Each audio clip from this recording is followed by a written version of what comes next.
Yes. టాలీవుడ్‌ని నడిపించేది ప్రధానంగా 5, 6 star హీరోలు. వీళ్ళ సినిమాలు వస్తే హంగామా వేరుంటుంది. ఆ బిజినెస్ వేరుంటుంది. బాక్స్ ఆఫీస్ సందడంతా కూడా వీళ్ళ సినిమాలకే కనిపిస్తూ ఉంటుంది.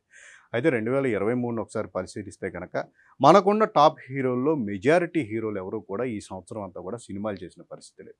ప్రధానంగా మహేష్ బాబు, రామ్ చరణ్, ఎన్టీఆర్, అల్లు అర్జున్, అలాగే వెంకటేష్, నాగార్జున వీళ్ళెవరూ కూడా సినిమాలు చేయలేని పరిస్థితి. సో ఎందుకు అంటే వీళ్ళకి ఇంత సంవత్సరం పాటు గ్యాప్ రావడానికి గల కారణాలు ఏంటనే దాని మీద మనం ఒకసారి ఆలోచిస్తే కనుక మహేష్ బాబు నిజానికి ఈ ఏడాది 'గుంటూరు కారం' అనే సినిమాతో ప్రేక్షకుల ముందుకు రావాల్సి ఉంది. బట్ ఆ సినిమాకి సంబంధించిన స్క్రిప్ట్ వర్క్ కానీ ఆ సినిమా మేకింగ్ అనేది చాలా వరకు కూడా పోస్ట్‌పోన్ అవ్వటం, ఆగిపోవటం, మధ్య మధ్యలో గ్యాపులు రావటం, కొంతమంది టీమ్ సభ్యులు వెళ్ళి మళ్ళీ కొత్త వాళ్ళు రావటం, ఇవన్నీ దరిమిలా ఈ సినిమా నిజానికి ఈ మిడ్‌లోనే విడుదలవ్వాల్సిన సినిమా 2023 మిడ్‌లోనే ఈ సినిమా ప్రేక్షకుల ముందుకి రావాలి, తీసుకురావాలి. మేబీ దసరా కన్నా తీసుకురావాలి అని చెప్పేసి గట్టిగా వాళ్ళు సినిమా స్టార్టింగ్ అప్పుడు ప్లాన్ చేసినప్పటికీ కూడా సో ఈ మేకింగ్ ఆలస్యం వల్ల ఈ ఏడాదంతా కూడా అభిమానుల ముందుకు మహేష్ బాబు రాలేని పరిస్థితి సినిమా రూపంలో. సో ఇప్పుడు మళ్ళీ సంక్రాంతికి కొంచెం గ్యాప్ ఇచ్చినప్పటికీ కూడా అభిమానుల యొక్క అంచనాలని అందుకునేలాగా కూడా వాళ్ళందరూ కూడా సంక్రాంతికి వస్తున్న క్రమాన్ని 'గుంటూరు కారం'తో మనం పరిశీలించవచ్చు. ఇక ఆ తర్వాత ఎన్టీఆర్‌ని పరిశీలిస్తే కనుక 'RRR' సినిమా తర్వాత ఆయన చాలా వరకు కూడా గ్యాప్ తీసుకోవడం జరిగింది. అంటే ఈ సినిమా స్థాయిలో తాను చేయబోయే సినిమా ఉండాలి అంటే కనుక దానికి పర్ఫెక్ట్ సబ్జెక్ట్ దొరకాలి అని చెప్పేసి చాలా నెలల పాటు ఆయన ఆలోచించి దానికి తగ్గట్టుగా ప్రిపేర్ అయ్యి కొరటాల శివ కాంబినేషన్లో ఆయన 'దేవర' సినిమాను మొదలెట్టడం జరిగింది. మొదలెట్టిన రోజు నుంచి కూడా నాన్ స్టాప్‌గా సినిమాను షూట్ చేస్తూ ఉన్నారు. ఎలాంటి అవాంతరాలు వచ్చినప్పటికీ కూడా వాళ్ళన్నిటిని కూడా ఎప్పటికప్పుడు వాటన్నిటిని క్లియర్ చేసుకుని చాలా పెద్ద కాస్టింగ్, పెద్ద సెటప్‌తో ఒక దీవి నేపథ్యంలో ఒక ఫుల్ ఫ్యాంటసీ ప్రపంచాన్ని వాళ్ళు సృష్టించి ఈ సినిమా షూటింగ్ చేస్తూ ఉన్నారు. సో అభిమానుల అంచనాలను అందుకోవడానికి వాళ్ళు ఈ టైం తీసుకుని కొన్ని నెలలు, రోజుల పాటు దీనికోసం వర్కౌట్ చేసి, ప్రీ ప్రొడక్షన్ వర్క్ చేసి, ప్రొడక్షన్‌లోకి దిగిన తర్వాత మాత్రం ఎలాంటి అవాంతరాలు లేకుండా ఈ సినిమాని కంప్లీట్ చేస్తున్న క్రమాన్ని మనం చూడొచ్చు. సో ఏప్రిల్ వాళ్ళు చెప్పినట్టుగా కూడా 'దేవరా' తొలుత ఫస్ట్ పార్ట్ అనుకున్నారు కానీ ఈ క్యాన్వాస్ అనేది పెద్దది కాబట్టి దీన్ని 2 పార్ట్‌లుగా చేస్తున్నాం అని చెప్పేసి కొరటాల అనౌన్స్ చేయడం జరిగింది. ఈ క్రమంలోనే 'దేవరా' ఫస్ట్ పార్ట్‌ను నెక్స్ట్ ఏడాది ఏప్రిల్ 5వ తారీఖున వాళ్ళు తీసుకొస్తున్నారు. ఇక 'RRR' సినిమాలో నటించిన రామ్ చరణ్ కూడా చూసుకుంటే కనుక నిజానికి గ్యాప్ లేకుండా వెంటనే ఆయన సినిమాలను లైనప్‌ను ఆయన క్రియేట్ చేసుకోవడం జరిగింది. 'RC-15' శంకర్ దర్శకత్వంలో ఆయన చేస్తూ ఉన్నాడు. రాజమౌళి తర్వాత శంకర్ లాంటి ఒక బిగ్ దర్శకుడితో ఆయన సినిమా సెట్ అయింది అనంగానే మెగా అభిమానులందరూ కూడా ఎంతో సంతోషించడం జరిగింది. బట్ అనూహ్యంగా కమల్ హాసన్ 'విక్రమ్' అనే సినిమా హిట్ కావడం, ఆ తర్వాత ఆగిపోయిన 'భారతీయుడు 2' సినిమాను సెట్స్ మీదకి తీసుకెళ్ళటం వల్ల సో ఈ ఎఫెక్ట్ అంతా కూడా గేమ్ చేంజర్ మీద పడింది.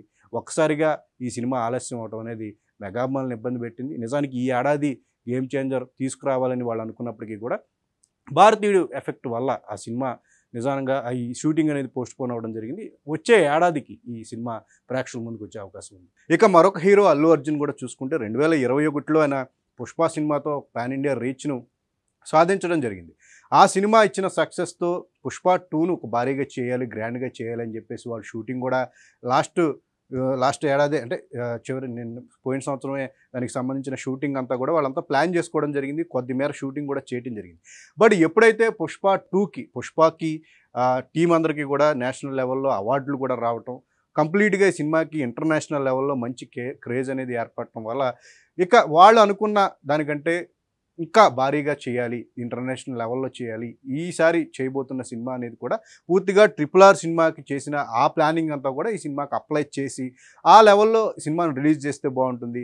అవార్డుల పరంగా కూడా ఒక బిగ్ క్యాన్వాస్ ఈ సినిమా అంటే టోటల్‌గా 'పుష్ప' విడుదలైనప్పుడు ఇక్కడ లోకల్‌గా విడుదలైంది. ఆ తర్వాత నేషనల్ వైడ్ ఇక్కడ కంటే ఎక్కువ రెస్పాన్స్‌ని సంపాదించుకున్న తర్వాత ఇంటర్నేషనల్ మార్కెట్‌లో కూడా ఆ సినిమాని విడుదల చేయడం జరిగింది. బట్ ఈసారి చేయబోతున్న సీక్వెల్ మాత్రం ఎట్ ది సేమ్ టైమ్ అన్ని ప్రపంచవ్యాప్తంగా చాలా దేశాల్లో ఒకేసారి విడుదల చేసే విధంగా వాళ్ళు ప్లాన్ చేస్తున్న క్రమంలో ఇంకా భారీ స్థాయిలో నిర్మించాలని చెప్పేసి వాళ్ళు ప్లాన్ చేయటం. ఈ క్రమంలోనే గ్యాప్ అనేది తీసుకురావాల్సి వచ్చింది. ప్రస్తుతం షూటింగ్ అనేది రెగ్యులర్‌గా చేస్తున్నప్పటికీ కూడా కొన్ని అవాంతరాలు అల్లు అర్జున్‌కి కాస్త ఇబ్బంది పడటం, ఆయన బ్యాక్ పెయిన్ రావటం, అలాగే మరొక అందులో నటిస్తున్న జగదీష్ నటుడు ఎవరైతే ఉన్నారో ఒక కేసు విషయం ఆయన పోలీసులు అరెస్ట్ చేయటం, ఇలాగ మొత్తానికి చిన్న అవాంతరాలు అనేవి ఏర్పడటం వల్ల మధ్యలో గ్యాప్లు ఇచ్చుకుంటూ కూడా 'పుష్ప 2' షూటింగ్ జరుగుతుంది. నెక్స్ట్ ఏడాది ఆగస్టు 15కి ఈ సినిమా విడుదల చేస్తామని చెప్పేసి ఇప్పటికే ప్రకటించడం వల్ల మొత్తానికి 'పుష్ప 2' వాళ్ళు అనుకున్న రీతిలో చేయడానికి ఈ ఏడాదంతా కూడా బన్నీ గ్యాప్ తీసుకుని దీనికి సంబంధించిన వర్క్ అంతా ఆయన చేస్తున్నారు. ఇక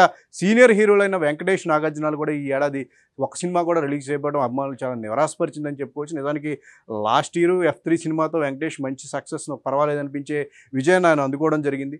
సైంధవ్ సినిమాను యాక్చువల్గా ఆయన డిసెంబర్లో విడుదల చేయాల్సి ఉంది. బట్ ఎప్పుడైతే సెప్టెంబర్ నుంచి డిసెంబర్కి ప్రభాస్ సలార్ సినిమా విడుదల వాయిదా పడిందో దాన్ని దృష్టిలో ఉంచుకునే సంక్రాంతి పొంగల్కి ఆ రేసులోకి సైంధవ్ సినిమా రావడం జరిగింది. లేని క్రమంలో వెంకటేష్ ముందే ఈ డిసెంబర్లోనే వచ్చి ఆయన అభిమానులు అలరించాలని చెప్పి ప్లాన్ చేసినప్పటికీ కూడా సలార్ ఎఫెక్ట్ అనేది సైంధవ్ మీద పడి ఈ ఏడాది ఆయన సినిమా రిలీజ్ కాలేని పరిస్థితి ఏర్పడింది. ఇక మరొక సీనియర్ హీరో నాగార్జునది కూడా లాస్ట్ ఇయర్ బంగారాజు అనే సినిమాతో ఒక మంచి విజయాన్ని అందుకున్నారు సంక్రాంతికి. ఆ తర్వాత ఆయన గోస్ట్ అనే సినిమా చేశారు. అది అంచనాలు అందుకోలేక డిజాస్టర్ సినిమాగా నిలిచింది. ఈ క్రమంలో మళ్ళీ వరుస డిజాస్టర్లు ఏవైతే వాళ్ళ ఫ్యామిలీ నుంచి కూడా ఇబ్బంది పెడుతున్న నేపథ్యంలో పక్కగా ప్లాన్ చేసుకుని ఆయన తన 99వ సినిమాను నాస్వామిరంగా కూడా ప్రకటించుకుని ఒక మలయాళ సినిమాను తీసుకుని ఆ కాన్సెప్ట్ను తెలుగు నేటివిటీకి తగ్గట్టుగా మార్పులు చేసుకుని ఆయన ఈ సినిమా చేస్తూ ఉన్నారు. ఈ ఏడాది కొంచెం గ్యాప్ తీసుకున్నప్పటికీ కూడా ఆయన బుల్లితెర మీద బిగ్ బాస్తో ఆయన ఫ్యాన్స్ని అలరిస్తూ ఉన్నారు. సంక్రాంతి రేసులో నాగార్జున కూడా ఆయన నాస్వామిరంగా సినిమాతో వస్తున్నారు కాబట్టి సో ఈ ఏడాది సినిమా రాలేదు అని చెప్పే అదైతే ఆ బాధ ఉందో అభిమానుల బాధ అయితే ఉందో దాన్ని వెంటనే సంక్రాంతి సినిమా ద్వారా దాన్ని తీర్చి మళ్ళీ ఒక సక్సెస్ ట్రాక్లోకి రావాలి అని చెప్పేసి ప్రయత్నాలు చేస్తున్నారు. మొత్తానికి స్టార్ హీరోల సినిమాలు కనీసం నిజానికి ఈ మధ్యకాలంలో పాన్ ఇండియా పేరు చెప్పి ప్రతి సినిమా లేట్ అవుతూ వస్తున్న క్రమంలో కనీసం ఏడాదికి ఒక సినిమా చేయాలి అని చెప్పేసి అభిమానులు ఆశిస్తున్న క్రమంలో ఈ ఏడాది కొంచెం తమ ప్లానింగ్ విషయంలో వెనకడుగు కొంచెం ఆలోచించి అడుగు వేయాల్సిన పరిస్థితి ఏర్పడింది. కాబట్టి హీరోలు సినిమాల రిలీజ్ల విషయంలో కాస్త గ్యాప్ రావడం జరిగింది. బట్ నెక్స్ట్ ఇయర్ నుంచి తమ లైనప్ ఫుల్ ఫ్లెడ్జ్డ్గా సినిమాల లైనప్ అనేది ఇప్పుడు క్లారిటీగా ఉంది కాబట్టి ఇమీడియట్గా ఎలాంటి లేటు లేకుండా సినిమాలను ప్రేక్షకుల ముందుకు తీసుకువచ్చేందుకు కూడా వాళ్ళందరూ ప్లాన్ చేసుకుంటూ ఉన్నారు.